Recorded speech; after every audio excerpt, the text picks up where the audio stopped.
Hey everyone, welcome back to new vlog. हम ठीक हैं, खैरियत से हैं। उम्मीद करती हूँ कि आप सब भी खैरियत से होंगे जहाँ भी होंगे। हमसे मिलने हमारी बहन आई है हॉस्टल, हबीबा की अम्मी। इनको तो आप पहचानते हो, मैं ज़िक्र करती रहती हूँ अपने व्लॉग में। तो कुछ दिन से मैंने व्लॉग भी नहीं बनाया था। जब मेहमान आ जाते हैं तो हम व्लॉग नहीं बनाते और वो हमारे व्लॉग में आते नहीं हैं, तो हम डिस्टर्ब होते हैं इस वजह से। तो आज मैंने सोचा चलो मैं थोड़ा बहुत बना लेती हूँ। आप लोग हमारा वेट करते होंगे कि व्लॉग कब आएगा बाजी का। तो समझ नहीं आ रहा था कि मैं खाने में क्या बनाऊँ। रात को तो मैंने इनके लिए बिरयानी बनाई थी और चिकन कढ़ाई बनाई थी। अभी दोपहर का टाइम है तो मैं सोच रही थी कि क्या बनाऊँ। बड़ी बाजी ने कहा कि चलो पकौड़े बना लो। तो मैं पहले गई हूँ मार्केट से सामान लाया है। हमेशा मैं ख़ुद ही जाना प्रेफर करती हूँ, क्योंकि चाचा बार बार हम नहीं बैठ सकते, उनको अलाउ नहीं है। अगर वो चला भी जाए तो गलत चीज़ लेकर आता है। तो मैंने सामान लाया, फिर मैंने 2 किस्म के आटा बनाया पकौड़ों के लिए। गोल पकौड़े बनाए प्याज टमाटर वाले, और इसके साथ आलू के पकौड़े बनाए और मिर्ची के।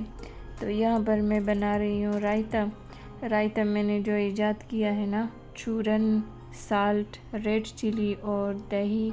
आज मैंने थोड़ा सा इसमें पुदीना भी ऐड कर लिया कि चलो इनसे थोड़ा ठंडक फील होती है। तो हमारा रायता रेडी हो चुका है। हमने खाना लगाया था, लेकिन खाने के दौरान मैं भूल गई थी कि मैं पहले आप लोगों के लिए वीडियो बनाऊं। तो चलो खैर, ये देर से आए दुरुस्त आए, तो मैंने वीडियो बना ली। फिर उसके बाद खाना खाने के बाद थोड़ा हमने रेस्ट कर लिया और फिर इवनिंग का टाइम था। फिर मैं चली गई कि चलो मैं इनके लिए बेकरी से कुछ ले आती हूँ। ये मेरा सेकंड चक्कर है मार्केट लगाने को। मुझे अच्छा भी नहीं लगता कि मैं बार बार मार्केट जाऊँ, बस चीज़ें मुझसे भूल जाती है, फिर मैं अगेन चली जाती हूँ। तो मैं लेकर आई थी पेस्ट्री। बहन ने कहा कि ये ले आओ, मुझे पसंद है, तो उनके लिए मैं लेकर आई। बाजी ने चाय बना ली, तो हमने चाय वगैरह पी ली। फिर मेरी दूसरी सिस्टर भी आ गई जो करीब रहती है, उन्होंने भी चाय पी ली। तो वो कह रही थी कि अभी मेरे साथ चली जाओ, मैंने कुछ शॉपिंग करनी है। तो काफ़ी टाइम हो चुका था। बाजी ने कहा अगले दिन कर लोगी, आज रहने तो, लेकिन वो ज़िद कर रही थी कि नहीं मैंने आज ही करना है। तो बस फिर हम चले गए, मैं उनके साथ चली गई, टैक्सी कर ली हमने। वेदर आज अच्छा था, बादल वगैरह आए थे, लेकिन थोड़ा सा गर्म था वेदर। तो हम पहुंच गए पीडीए, जहां से हम चीज़ें ख़रीदते हैं। तो यहाँ पर मेरे फेवरेट सब कुछ आया था, लेकिन आज मैं पैसे नहीं लेकर गई थी कि मैं भी कुछ ले लेती। बहन मुझे अपने साथ इसलिए लेकर गई थी कि तुम्हें अंदाज़ा होता है कौन सा पर्स बेस्ट है। तो मैं जो भी पर्सन को दिखाती कि ये ले लो, वो रिजेक्ट कर लेती, ये ले लो, वो रिजेक्ट कर लेती। और ये पर्स मेरा फेवरेट है। कुछ मंथ पहले भी मैं गई थी, मुझे पसंद आया था। मैंने सोचा मैं अगली दफ़ा आऊँगी तो ख़रीदूँगी, लेकिन इस दफ़ा मैं पैसे नहीं लेकर गई थी। सिस्टर से कहा कि ये ख़रीद लो अपने लिए, वो भी अपने लिए नहीं ख़रीद ली थी। और ये पर्स अभी तक किसी ने लिया ही नहीं है, तो मैं सोच रही थी शायद ये अभी तक मेरे लिए वेट कर रहा है।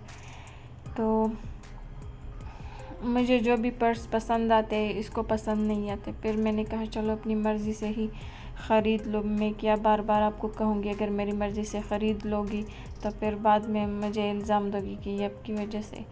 और यहाँ पर मुझे एक और पर्स पसंद आया था, बहुत ही प्यारा था, लाइट वेट था। और मैंने सोचा मैं नेक्स्ट टाइम जब आऊँगी तो मैं ये ख़रीदूँगी। बहुत ही ज़बरदस्त है, बिल्कुल इसका वज़न नहीं है, हल्का फुल्का है, जैसे पेपर से बना हुआ हो।